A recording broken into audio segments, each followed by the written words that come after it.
Hello friends and welcome to my channel learn and grow every day with Snigdha. तो आज हम 16 अक्टूबर का the Hindu discuss करने वाले हैं। तो मेजरली ये 8 आर्टिकल्स आज हम डिस्कस करेंगे। आप देख सकते हैं कि इनमें से ये हाईलाइटेड आर्टिकल्स आपके एग्जाम पॉइंट ऑफ पर्सपेक्टिव से बहुत इंपॉर्टेंट है। सो ये आज हम डिस्कस करने वाले हैं। सो आगे बढ़ने से पहले please like and subscribe my channel and let's begin with today's discussion. तो फर्स्ट आर्टिकल है टीबी डेथ्स के बारे में। देखिए WHO की ये रिपोर्ट, ग्लोबल टीबी रिपोर्ट, ये आपके प्री पॉइंट ऑफ व्यू से भी इम्पॉर्टेंट है। ये याद कर लीजिएगा कि ग्लोबल टीबी रिपोर्ट WHO द्वारा प्रेजेंट की जाती है। इजीली प्रीलिम्स में ये रिपोर्ट के बारे में पूछ लेते हैं कि कौन सी रिपोर्ट कौन सी ऑर्गेनाइजेशन दे रही है, तो आपको ये रिपोर्ट्स याद करनी है।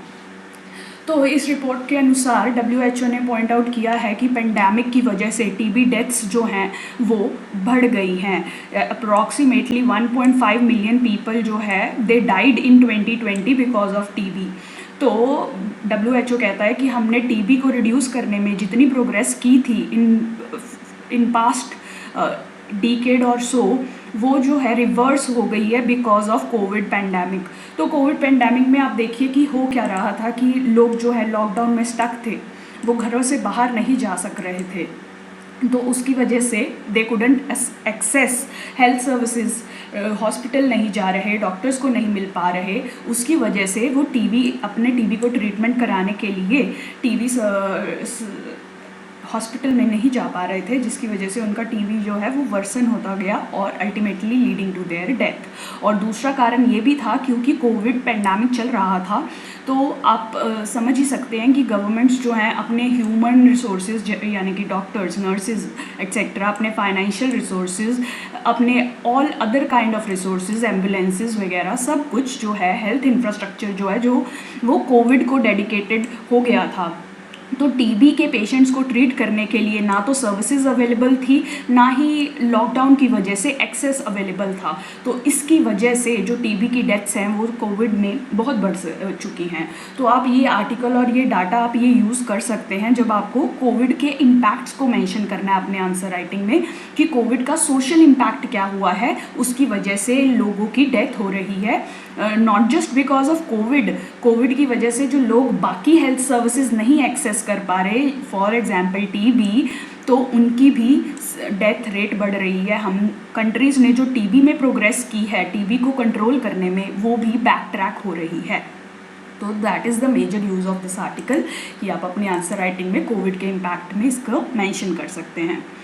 अब ये नेक्स्ट एडिटोरियल था जो हमने अभी रिसेंटली देखा कि there has been attack on civilians. Kashmir में सिविलियन की डेथ हुई है because of a terror attack. Majorly ये द रेजिस्टेंस फ्रंट नई एक ऑर्गेनाइजेशन बनाई है लश्कर तैयबा ने, इसने इसकी रिस्पॉन्सिबिलिटी क्लेम की है। तो हिंदूज़ और सिख माइनॉरिटीज़ जो हैं वो बहुत ही फियर में अब JNK में आ गई हैं। ऑब्वियसली अगर आप पे ऐसे अटैक हो रहे हैं तो आप अपनी सिक्योरिटी को लेके कंसर्न रहेंगे। इसकी वजह से जो नॉर्मल लाइफ है वो JNK में डिस्ट्रक्ट हो रही है। लोग वर्क पे जाने से कतरा रहे हैं और छुट्टियां वगैरह बहुत ले रहे हैं। तो बेसिकली इट मीन्स कि इस अटैक्स, इस वायलेंस की वजह से जो हम पीस इस्टेब्लिश करने चाहते हैं JNK में, वो नहीं हो पा रहा है और अनरेस्ट जो है बढ़ रहा है। तो राइटर यही कहते हैं कि ये जो फेसलेस टेरर ग्रुप है, फेसलेस क्योंकि इसकी कोई आइडेंटिटी नहीं है, कौन इसका लीडर है, क्या इसके ऑपरेशंस है, वो अभी तक मालूम नहीं है। तो इसीलिए इसको फेसलेस का टैग दिया गया है। तो ये जो फेसलेस टेरर ग्रुप है, ये जो recent administrative and political measures लिए गए हैं, दैट मीन्स जो हमने 370 आर्टिकल हटा दिया, स्टेटहुड हटा दी जम्मू एंड कश्मीर की, उस सब अनरेस्ट को यूज़ करके हमारे वैली में, कश्मीर वैली में कम्युनल डिस्कॉर्ड और वायलेंस फर्मेंट करना चाहते हैं, इंस्टिगेट करना चाहते हैं, बढ़ाना चाहते हैं, लोगों को आपस में कम्युनल बेसिस पे लड़ाना चाहते हैं बेसिकली। तो राइटर यही कहना चाह रहे हैं कि हमारी सिविल सोसाइटी का ये अब रोल बनता है कि वो कम्युनिटी में दोस्ती या अमिटी या पीस जो है उसको फॉस्टर करे। इसके रिगार्डिंग एक स्टेप लिया गया है, जैसे कि श्रीनगर में मस्जिद जो कह रही हैं वो लोगों को सॉलिडेरिटी प्रस्तुत करने के लिए कह रही है विक्टिम्स की तरफ, कि हमें कंपैशन शो करनी चाहिए। ये जब ऐसी इंटर कम्युनल कन्वर्जेंस या एमिटी शो की जाती है, तो इससे कम्युनिटी में ट्रस्ट और पीस जो है वो इस्टेब्लिश होती है। तो इसीलिए सिविल सोसाइटी का रोल ऐसे केसेस में बहुत इंपॉर्टेंट हो जाता है। सिविल सोसाइटी वही होता है कि जैसे आपके रिलीजियस ग्रुप्स हो गए, आपके कम्युनिटी ग्रुप्स हो गए, आपकी रेजिडेंट वेलफेयर एसोसिएशंस हो गई, तो इस तरीके के groups, non governmental non private groups जो लोगों के द्वारा मिलके बनाए जाते हैं, उसे सिविल सोसाइटी कहते हैं। तो इस टाइम पे सिविल सोसाइटी का ही मेजर रोल है कि वो कम्युनिटी में अमिटी और यूनिटी प्रमोट करें और हेट्रेड के इन्वायरमेंट को कम करें।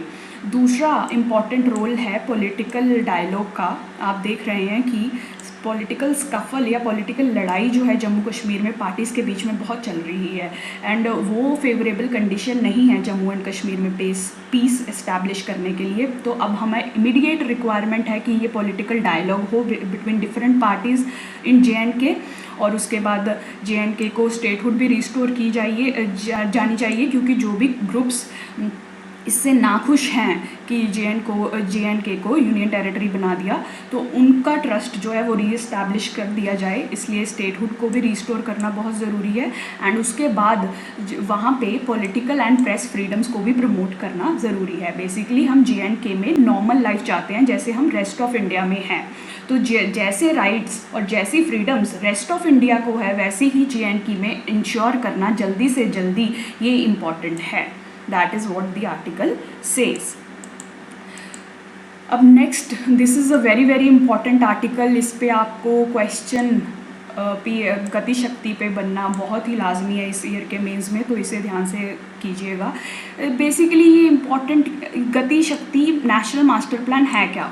देखिए, इंडिया में बहुत सारे इंफ्रास्ट्रक्चर प्रोग्राम्स ऑलरेडी चल रहे हैं। NIP जो लेटेस्ट प्रोग्राम था, इसके अंडर आप देखिए कि बहुत सारे इंफ्रास्ट्रक्चर के प्रोग्राम्स हैं। गोल्डन कोऑर्डिनेटर, डायमंड कोऑर्डिनेटर जो रोड इंफ्रास्ट्रक्चर बनाने के लिए है, उसके बाद सागरमाला प्रोजेक्ट आपका पोर्ट्स बनाने के लिए। तो ऐसे बहुत सारे इंफ्रास्ट्रक्चर के प्रोजेक्ट्स जो हैं इंडिया में चल रहे हैं। तो अब ये गति शक्ति का विजन क्या है? गति शक्ति बेसिकली इन सब प्रोग्राम्स को एक साथ इकट्ठे लाएगी, जो बीच में सीलोस को ब्रेक करने का इसका इंटेंशन है। दैट मीन्स जो डिफरेंट मिनिस्ट्रीज़ हैं जिनके अंडर डिफरेंट प्रोग्राम्स इंफ्रास्ट्रक्चर के आते हैं, उनको कोऑर्डिनेट करना, उनमें कोऑर्डिनेशन लाना है, उनमें इंटीग्रेशन लाना, ताकि जो इंफ्रास्ट्रक्चर के प्रोजेक्ट्स हैं उसमें डीलेज ना हो या लड़ाइयाँ काइंड ऑफ ना हो कि ये ब्लेम गेम हो कि आपकी रिस्पॉन्सिबिलिटी है, हमारी रिस्पॉन्सिबिलिटी है, वैसी चीज़ें ना हो। तो इसलिए ये गति शक्ति नेशनल मास्टर प्लान लाया गया है कि इंटीग्रेशन प्रोवाइड की जाए 16 मिनिस्ट्रीज़ के बीच में, जैसे कि रेलवेज़ की मिनिस्ट्री, रोड की मिनिस्ट्री, पोर्ट की ministry, information technology, digital infrastructure भी एक लिम्ब होता है इंफ्रास्ट्रक्चर का। तो वो सैटेलाइट मैपिंग और डाटा टूल्स यूज़ करने के लिए, इंफ्रास्ट्रक्चर बनाने के लिए उन मिनिस्ट्रीज़ को भी इंक्लूड किया गया है। तो डिफरेंट मिनिस्ट्रीज़ में कोऑर्डिनेशन और इंटीग्रेशन लाने के लिए ये गति शक्ति मास्टर प्लान को रिलीज़ किया गया है, ताकि NIP के अंडर 111 लाख करोड़ के जो इंफ्रास्ट्रक्चर प्रोजेक्ट्स हैं वो सक्सेसफुली कोऑर्डिनेट किए जा सकें। तो इंफ्रास्ट्रक्चर जो है एक इकोनॉमी का बैकबोन होता है। देखिए, जहाँ जहाँ इंफ्रास्ट्रक्चर आप डेवलप करते हैं, आप कनेक्टिविटी बिल्ड करते हैं। आप देखिए, अगर आप पिछड़े इलाकों में रोड्स बना दें या आप डिजिटल टेक्नोलॉजी ले जाएं, तो वो इलाके जो हैं आपकी मेन स्ट्रीम इकोनॉमी से कनेक्ट हो जाते हैं। तो उनके लिए रिसोर्सेज बढ़ जाते हैं, उनके लिए मार्केट्स बढ़ जाती हैं, वो अपना प्रोड्यूस वाइडर मार्केट में सेल कर सकते हैं। अगर उनके पास डिजिटल टेक्नोलॉजी है तो वो ऑनलाइन भी सेल कर सकते हैं, ऑनलाइन एजुकेशन भी ले सकते हैं, ऑनलाइन हेल्थ केयर भी ले सकते हैं। तो इस तरीके से इंफ्रास्ट्रक्चर जो है वो बहुत इंपॉर्टेंट हो जाता है। वो कनेक्टिविटी बिल्ड करता है, कनेक्टिविटी से बिजनेस एक्टिविटी बढ़ती है, जैसे मैंने आपको बताया, मार्केट्स बढ़ती हैं, उससे जॉब्स क्रिएट होती है। जितना बिजनेस बढ़ेगा वो इन्वेस्ट करेगा, जॉब्स क्रिएट होंगी, जॉब्स के साथ साथ ग्रोथ कंट्री की बढ़ेगी, and we will achieve the objective of inclusive growth, जो हमारे SDG यानी कि सस्टेनेबल डेवलपमेंट गोल्स में भी हमने कमिट किया है, और कॉन्स्टिट्यूशनली भी हमारा ये एम है कि हम इंक्लूसिव ग्रोथ के आगे ही बढ़े। तो आप इस तरीके का फ्लो चार्ट यूज़ कर सकते हैं अपने मेंस आंसर राइटिंग में। तो इंफ्रास्ट्रक्चर जो है बहुत इंपॉर्टेंट पिलर होता है किसी भी कंट्री की इकोनॉमिक ग्रोथ का, तो इस वजह से इस प्लान को लॉन्च किया गया है। तो बेसिकली ये जो गति शक्ति है वो मल्टी मॉडल कनेक्टिविटी पे फोकस करेगी। इसका क्या मतलब है, जैसे आप एग्जाम्पल ले लीजिए कि आप बाहर कुछ एक्सपोर्ट या इंपोर्ट करना चाहते हैं, तो जैसे समझ लीजिए कि आप सिंगापुर से कुछ इंपोर्ट कर रहे हैं, तो आप क्या चाहेंगे कि आप जो सामान आपका शिप्स पे आ रहा है वो इमीडिएटली पोर्ट पे आए, उसको ज़्यादा डीलेज ना लगे, कस्टम क्लियरेंसेस वगैरह ज़्यादा डीले ना हो, और उसके बाद सीधा वो जल्दी से रोड के द्वारा या रेलवेज़ के द्वारा जो है नेक्स्ट अपने डेस्टिनेशन की तरफ बढ़े। तो इसे मल्टी मॉडल कनेक्टिविटी कहते हैं कि आप शिप्स ले रहे हैं, उसके बाद रेलवे ले रहे हैं, या उसके बाद रोड ले रहे हैं, या आपको बीच में वेयर हाउसिंग इंफ्रास्ट्रक्चर चाहिए। तो ये सब लॉजिस्टिक सेक्टर में आता है और इसे मल्टी मॉडल कनेक्टिविटी में कंसिडर किया जाता है। तो इस मल्टी मॉडल कनेक्टिविटी का क्या यूज़ होता है, बेसिकली इससे आपके लॉजिस्टिक्स के कॉस्ट बढ़ जाते हैं। लॉजिस्टिक्स वही होता है कि आप प्रोड्यूसर से कंज्यूमर तक पहुंचने में जो भी प्रोसेसेस या जो भी इक्विपमेंट्स या सर्विसेज यूज़ होती हैं उसे लॉजिस्टिक्स कहा जाता है। इसमें आप वेयर हाउसेस कंसिडर कर सकते हैं, गोडाउन्स जहाँ पे आप स्टोर करते हैं, या आपका transport infrastructure, road, railway, highway, Airways, everything, ये सब लॉजिस्टिक्स में काम आता है। तो इस लॉजिस्टिक की कॉस्ट को रिड्यूस करने के लिए मल्टी मॉडल कनेक्टिविटी बहुत इंपॉर्टेंट होती है। करंटली इंडिया की लॉजिस्टिक कॉस्ट जो है 14% है, जो कि बहुत ही कंसिडरेबली हाई है। आप यूएस वगैरह में देखिए तो ये लॉजिस्टिक कॉस्ट जो है वो सिर्फ 9% है। तो इंडिया का टारगेट है कि इसे 8% तक कम किया जाए। इसमें गति शक्ति प्रोग्राम जो है वो बहुत हेल्प करेगा, इसी वजह से उसे लॉन्च किया गया है। दूसरी बात ये है कि मल्टी मॉडल कनेक्टिविटी से गवर्नमेंट जो है वो रेलवेज़ के थ्रू बिजनेसेस को प्रमोट करना चाहती है। आप देखिए कि अभी मेजरली फ्रेट जो है वो रोड्स के थ्रू मूव करता है। तो इससे क्या होता है कि जो रोड्स की व्हीकुलर एमिशंस है वो बहुत ही कंसिडरेबली हाई हैं, जबकि रेलवेज़ जो है बहुत ही कम एमिशंस पे वर्क करता है। तो इसीलिए भी हम मल्टी मॉडल या रेलवे फ्रेट जो है कनेक्टिविटी वो प्रमोट करना चाहते हैं, क्योंकि ये एमिशंस को भी चेक करेगा, जो कि हमारे क्लाइमेट चेंज की कमिटमेंट्स को मीट करने में हेल्प करेगा। उसके बाद मल्टी मॉडल कनेक्टिविटी हमारी इनपुट कॉस्ट्स को भी रिड्यूस करेगी। देखिए रोड्स पे जब भी आप व्हीकल को लेके जाते हैं तो जो फ्यूल है वो ज़्यादा यूज़ होता है, जबकि आप रेलवेज़ की फ्यूल एफिशिएंसी जो है वो ज़्यादा है।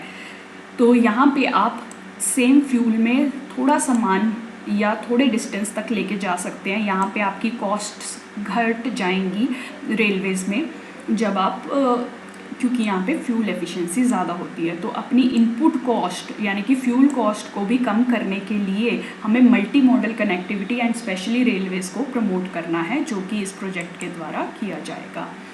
अब ये भी कहा जाता है कि इसमें स्टेट्स का रोल बहुत इम्पॉर्टेंट है, सिर्फ सेंटर कुछ नहीं कर सकता। देखिए आपको पोर्ट लिंकेजेस करनी है तो एक स्टेट को दूसरी स्टेट में के साथ पार्टनरशिप करनी पड़ेगी। आपको लैंड अवेलेबिलिटी चाहिए हाईवेज़ बनाने के लिए, रेलवेज़ बनाने के लिए, इंडस्ट्रियल तो ये सारी लैंड जो है वो स्टेट गवर्नमेंट के अंडर आती है, तो सेंटर को स्टेट के साथ कोऑर्डिनेट करना पड़ेगा। वैसे ही अगर आप इंडस्ट्रियल क्लस्टर्स बनाना चाहते हैं या industrial corridors, already industrial corridors बहुत है, आप ये भी देख लीजिएगा, ये भी बहुत इंपॉर्टेंट एग्जाम पर्सपेक्टिव से कि कौन कौन से कॉरिडोर्स हैं इंडिया में। तो इंडस्ट्रियल कॉरिडोर्स को बनाने के लिए भी बेसिकली आप एक स्टेट को दूसरी स्टेट से, एक रीजन को इंडिया के दूसरे रीजन से कनेक्ट कर रहे होते हैं। तो ऐसी कनेक्टिविटी के लिए इन सब बीच में आने वाली स्टेट्स और ओरिजिन और डेस्टिनेशन स्टेट्स के बीच में कोऑर्डिनेशन और कोऑपरेशन और पार्टनरशिप चाहिए। तो इसीलिए ये बहुत इंपॉर्टेंट है कि पॉलिटिकल कंसेंसस और एक्टिव पार्टिसिपेशन हो डिफरेंट स्टेट्स और पार्टीज़ की इस गति शक्ति प्रोसेस में। तो इसलिए सेंटर को इन स्टेट्स को साथ में लेके चलना होगा। इवन जो हमारा इकोनॉमिक सर्वे है 2020 वो इस एक्टिव रोल को, सेंटर स्टेट पार्टनरशिप की इम्पोर्टेंस को अंडरस्कोर करता है। वो कहता है कि NIP यानी कि नेशनल इंफ्रास्ट्रक्चर प्लान, जो हम ऑलरेडी डिस्कस कर चुके हैं, इसमें 8.5 लाख करोड़ जो रिसोर्सेज हैं, फाइनेंशियल रिसोर्सेज है, वो सेंटर और स्टेट ने मिलकर ही इन्वेस्ट करने हैं एनुअली। ओके, सो बाकी 4.5 लाख जो है वो प्राइवेट सेक्टर से आएगा। ये डाटा पॉइंट भी इंपॉर्टेंट है, आप अपने आंसर्स को इंप्रेसिव बनाने के लिए यूज़ कर सकते हैं। तो बेसिकली इस डाटा से इकोनॉमिक सर्वे कहना चाह रहा है कि सेंटर स्टेट की कोऑर्डिनेशन बहुत इंपॉर्टेंट है टू मेक NIP या गति शक्ति अ सक्सेस। ओके, उसके बाद ये एक छोटा सा पॉइंट डिस्कस किया गया कि इंफ्रास्ट्रक्चर प्रोजेक्ट्स में डिलेज आते क्यों हैं। बेसिकली लैंड एक्विजिशन बहुत बड़ा प्रॉब्लम है इंडिया में। पहली बात तो लैंड टाइटलिंग नहीं होती कि किसकी लैंड है ये नहीं पता चलता, रजिस्ट्रीज वगैरह प्रॉपर नहीं होती, लैंड डाटा जो है ऑर्गेनाइज्ड या डिजिटाइज्ड नहीं होता। उसके बाद अगर आपके पास ये सब है भी तो लैंड एक्वायर करना भी बहुत मुश्किल है। अब आप देखिए, आप रेलवे लाइन समझ लीजिए, एक ले करना चाह रहे हैं, बीच में इतने सारे घर आ रहे हैं, एक पूरी कम्युनिटी है जो यहाँ पे रह रही है, अब आप क्या करेंगे। ये मोस्ट एफिशिएंट वे है, तो आपको इस कम्युनिटी को एलियनेट करे बिना ये लैंड एक्वायर करनी पड़े, ऐसा सिस्टम डेवलप करना पड़ेगा। या आप ये करें कि आप इस जो रेलवे लाइन है उसको यहाँ की बजाय किसी आसपास के एरिया में से निकाल सकें। तो ये लैंड एक्विजिशन जो होती है ये सबसे बड़ी प्रॉब्लम होती है इंफ्रास्ट्रक्चर प्रोजेक्ट्स में। ये सबसे ज़्यादा डिलेज जो है क्रिएट करती है। इन्वायरमेंट के रीजंस की वजह से भी, अब बीच में फॉरेस्ट आ गए तो इन्वायरमेंट एक्टिविस्ट खड़े हो जाएंगे कि आप यहाँ पे प्रोजेक्ट नहीं ले कर सकते जी, ये अपनी फॉरेस्ट को ख़त्म करेगा, तो ये भी डिले इंफ्रास्ट्रक्चर प्रोजेक्ट्स में क्रिएट करता है। तो इसी वजह से गवर्नमेंट ने अब क्या सोचा है कि ये रिमोट सेंसिंग और GIS सिस्टम को यूज़ करेंगे ताकि ये वैसी लैंड एरियाज आइडेंटिफाई करें जो कि ऑलरेडी डिग्रेडेड या पॉल्यूशन से इफेक्टेड हैं।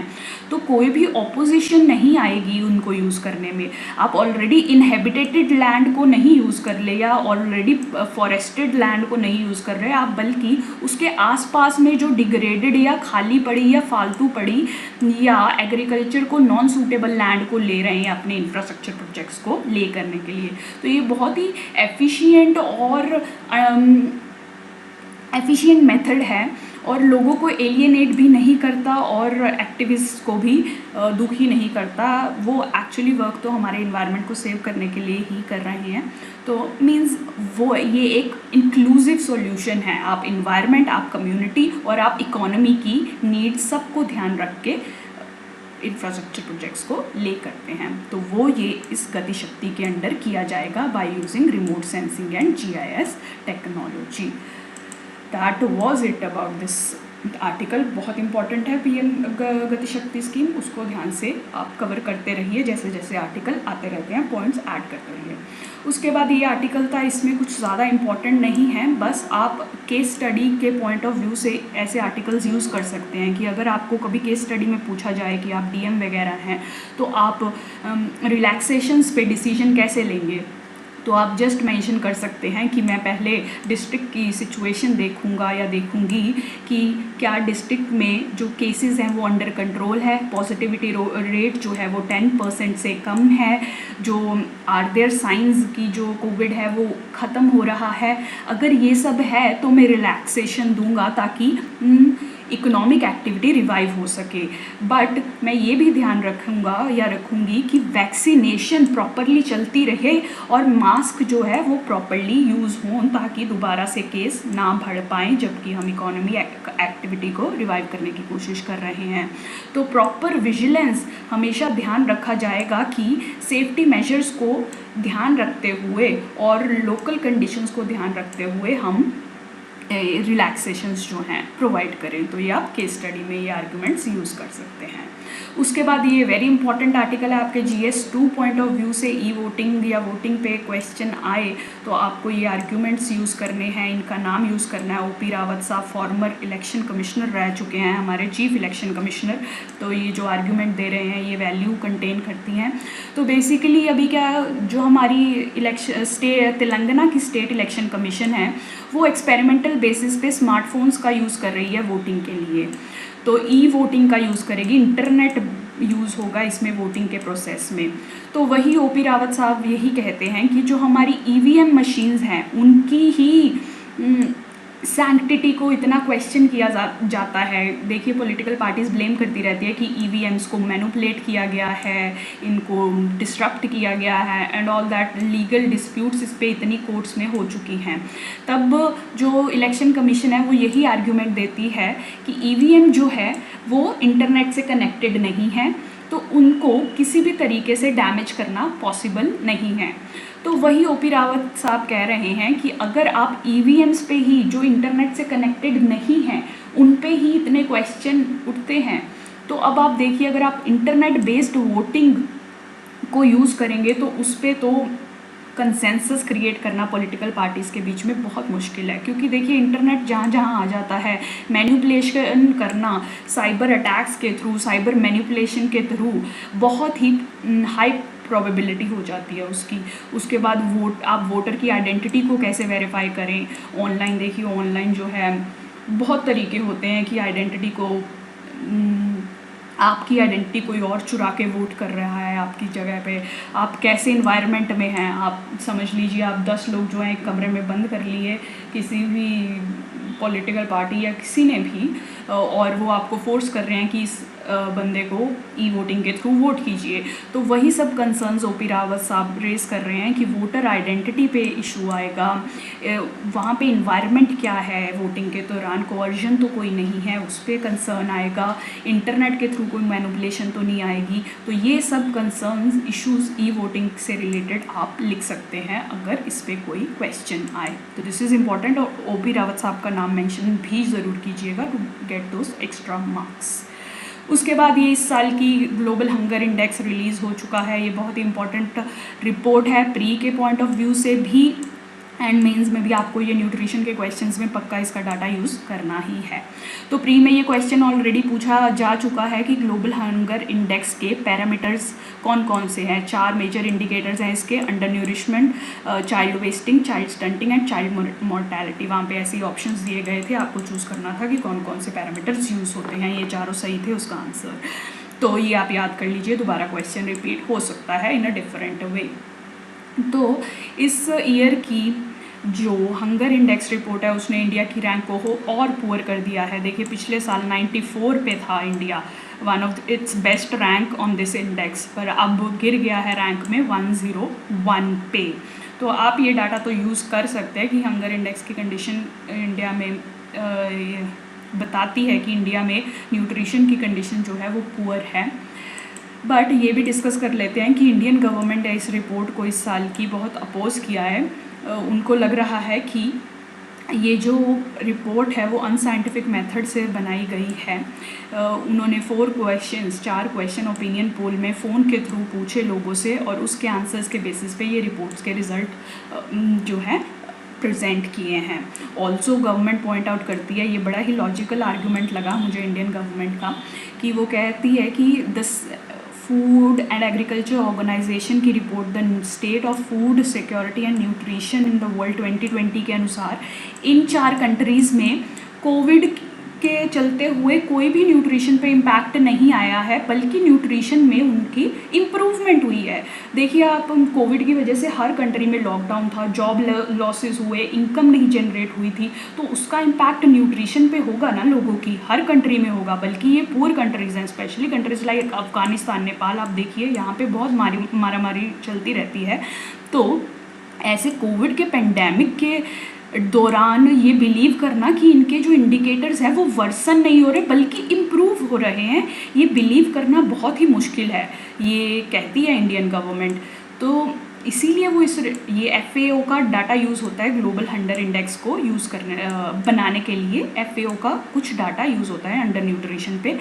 तो गवर्नमेंट कहती है कि कैसे बिलीव कर सकते हैं हम ऐसे डाटा को जो कह रही है कि कोविड के दौरान इनके इंडिकेटर्स बुरे तो क्या होने थे बल्कि इम्प्रूव हुए हैं। इसीलिए इंडियन गवर्नमेंट पे इस रिपोर्ट पे इस साल क्वेश्चंस रेज किए हैं। ऑल्दो आप GHI 101 इंडिया की रैंक है, ये आप अपने आंसर्स में मेंशन कर सकते हैं टू शो कि इंडिया में अंडर न्यूट्रिशन की कंडीशन बुरी है। आप ये काइंड ऑफ जो इन्होंने स्टैट्स प्रेजेंट किए हैं वो भी यूज़ कर सकते हैं और अपने आंसर्स में।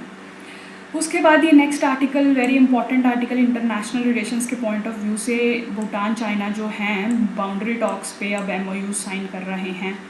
तो आप देखिए कि इंडिया के लिए ये कंसर्निंग सिचुएशन है, स्पेशली डोकलाम। देखिए ये आपको मैप प्रेजेंट किया गया है, ये है भूटान, ये है चाइना, ये सारा इंडिया, ये है नेपाल।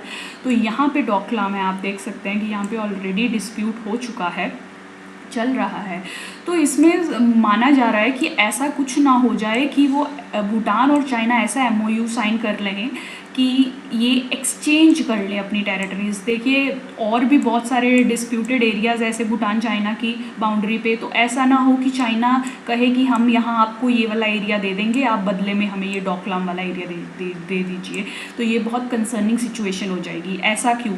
आप देखिए कि ये डोकलाम जो है इंडिया के बहुत ही पास में है। अगर चाइना को ये पोजीशन मिल जाती है तो इसके आर्मी या मिलिट्री पॉइंट ऑफ व्यू से ये बहुत ही इम्पॉर्टेंट पोजीशन हो जाएगी और इंडिया के लिए बहुत रिस्की पोजीशन हो जाएगी। ये जो चिकन्स कॉरिडोर, चिकन्स नेक जो कहा जाता है, जो हमें हमारे नॉर्थ ईस्ट को हमारे रेस्ट ऑफ इंडिया से कनेक्ट करता है, ये जो है डायरेक्टली अंडर चाइना के मिलिट्री टारगेट के बीच के सामने आ जाएगा। चाइना कभी भी यहाँ से इंडिया की वल्नरेबिलिटी को एक्सप्लॉइट कर सकता है, यहाँ से अटैक कर सकता है इजीली। तो ये बहुत ही स्ट्रैटेजिक लोकेशन है। यहाँ पे इंडिया चाइना की एंट्री हर हालत में प्रिवेंट करना चाहेगा। तो ये आगे देखना पड़ेगा। वैसे इंडिया के रिलेशंस भूटान के साथ बहुत अच्छे हैं, इसीलिए इंडिया विल ट्राई कि इस इशू पे जो भी डिसीजन हो इंडिया के कंसर्न्स को ध्यान में लेके ले भूटान। बट अगर ये ऐसा कुछ हो जाता है, एक्सचेंज डील कुछ हो जाती है, तो इंडिया के लिए it's a very worrying situation. इसीलिए ये जो भूटान चाइना के बीच में टॉक्स चल रही हैं, ये बहुत इंपॉर्टेंट हो जाती हैं इंडिया के पॉइंट ऑफ पर्सपेक्टिव से। अब the last article of today's discussion है फॉल। ये कुछ डाटा आया है जो शो कर रहा है कि हमारे स्टबल बर्निंग के इंसिडेंट्स जो पंजाब हरियाणा में होते हैं उसमें फॉल आया है। ये बहुत ही प्रोग्रेसिव और पॉजिटिव डेवलपमेंट है। तो आप commission for air quality management ने ये डाटा प्रेजेंट किया गया है कि पंजाब में 70% तक स्टबल बर्निंग में दिस ईयर जो है रिडक्शन देखी गई है। हरियाणा में 18%। ये that is a lot from Punjab has done very well, that shows. तो बेसिकली गवर्नमेंट ने जो इतने स्टेप्स लिए हैं वो रंग ला रहे हैं। हैप्पी सीडर मशीन्स को प्रोवाइड किया जा रहा है विलेज बेसिस पे, बायोडिकम्पोजर्स प्रोवाइड किए गए। उसके बाद फार्मर्स को पुश किया गया कि वो पैडी क्रॉप की जगह दूसरी क्रॉप्स उगाएं जो कि मोर इन्वायरमेंटल फ्रेंडली हैं। और 7% एरिया जो है पैडी के अंडर वो डिक्रीज़ हुआ है। पैडी की जगह वहाँ पे कुछ और ग्रो किया गया है। स्पेशली जो पूसा 44 वेराइटी है जो कि स्टबल पीछे छोड़ के जाती है, इसकी ग्रोथ में एरिया अंडर इसकी ग्रोथ में रिडक्शन आई है 7% तक। उसके बाद फाइन्स वगैरह भी अप्लाई किए गए लोगों को, फार्मर्स को स्टबल बर्न करने से रोकने के लिए। तो ये बेसिकली डाटा बहुत ही इंपॉर्टेंट, आप स्टबल बर्निंग के क्वेश्चन में लिख सकते हैं कि गवर्नमेंट कंक्लूजन में आप लिख सकते हैं कि गवर्नमेंट के एफर्ट्स जो हैं they are paying the results. जो हम चाहते हैं वो पॉजिटिव डायरेक्शन में लेके जा रहे हैं इंडिया को। तो आप ये वेरी वेल आप इसको मेंशन करना चाहिए, आपको एक्स्ट्रा मार्क्स मिलेंगे। आप कहीं भी गुड गवर्नेंस की भी अगर एग्जाम्पल देना चाहें तो ऐसा टाइप ऑफ डाटा आप यूज़ कर सकते हैं कि गवर्नमेंट जब डेडिकेटेडली और पॉलिटिकल विल होती है तो कैसे जो हमारे पॉलिसी इनिशिएटिव्स हैं वो सक्सेस की तरफ जाते हैं। तो दैट मीन्स कि अगर आप तो ऐसा आप डाटा ये बिल्कुल आप यूज़ कर सकते हैं to give an example of good governance, effective administration उन सब केसेस में और स्टबल बर्निंग के क्वेश्चन में स्पेसिफिकली। तो please make a note of this data. So that was all for today's discussion. Please like and subscribe my channel for regular updates and thank you for joining.